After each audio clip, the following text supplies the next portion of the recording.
Hello and welcome to the CEO message from AmCham for September. Now, at some point you're going to say enough on TPP, the Trans-Pacific Partnership. But listen, we're coming to the finish line, and right now is the time for all of our members, all the supporters of free trade and of the TPP specifically, to buckle down, figure out how you can influence the outcome in Washington particularly, and we need to do it now.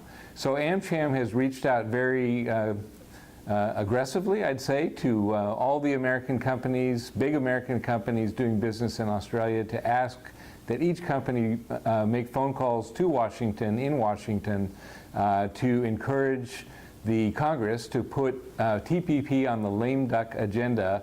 That's during the session of Congress that will follow the presidential and general election on the 9th of November. So we hope that it will occur then. We're planning actually to travel back and lobby the Congress during that lame duck session. Nothing could be more important.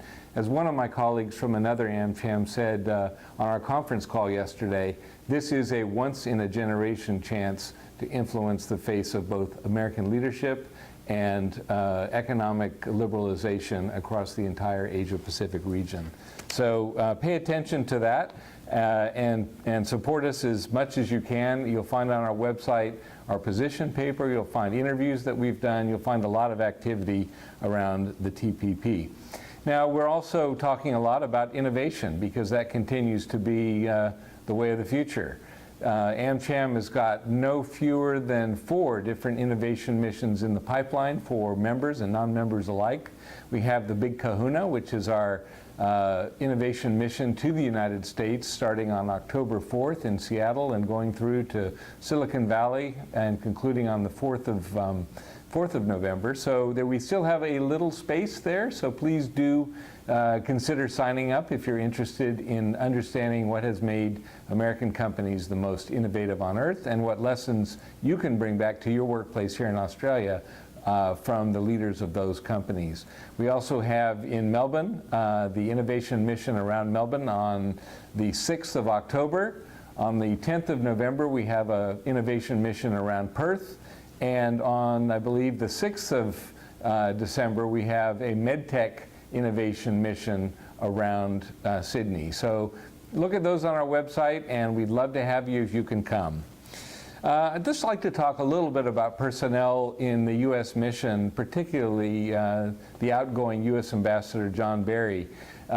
He left today, or he leaves Australia today, to take up a job in New York City, where he'll continue to contribute to the U.S.-Australia relationship, maintaining it as a relationship without peer for the United States. But John Barry has been a terrific U.S. ambassador since he arrived here 3 years ago. He's been what we call a true AmChampion. He's done everything he can to support us. He's our official patron. He's traveled with us to the United States to take the AmCham message on the road to places like Minneapolis and Philadelphia.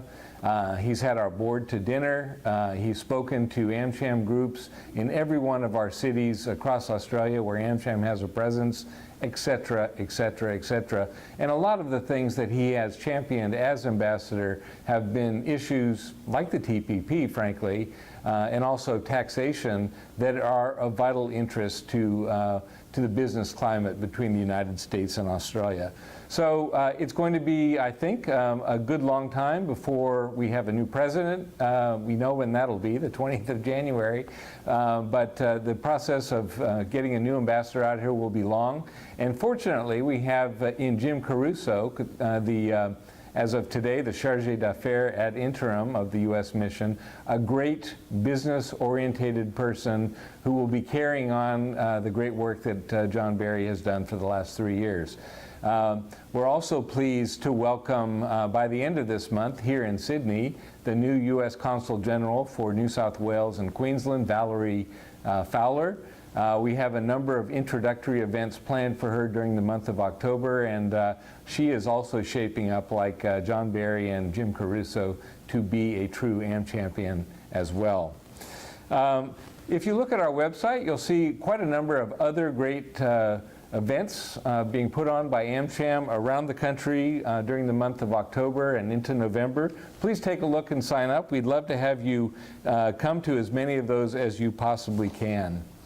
I'd also like to welcome a very large number of new members who've joined since the last CEO message: Adobe, BSI Group, Resources Global Professionals, Management Consultancy International, Careers Excelled, Simtech International, Bootleggers, PBO Global, Australian Screen Association, Murray Trento and Associates, Data Solutions Group, Crown Perth Limited, and Spoke Public Relations. And in our elite premium membership group, we are very pleased to welcome CSL Limited, known or characterized by its own CEO to AmCham as the largest Australian company you've never heard of.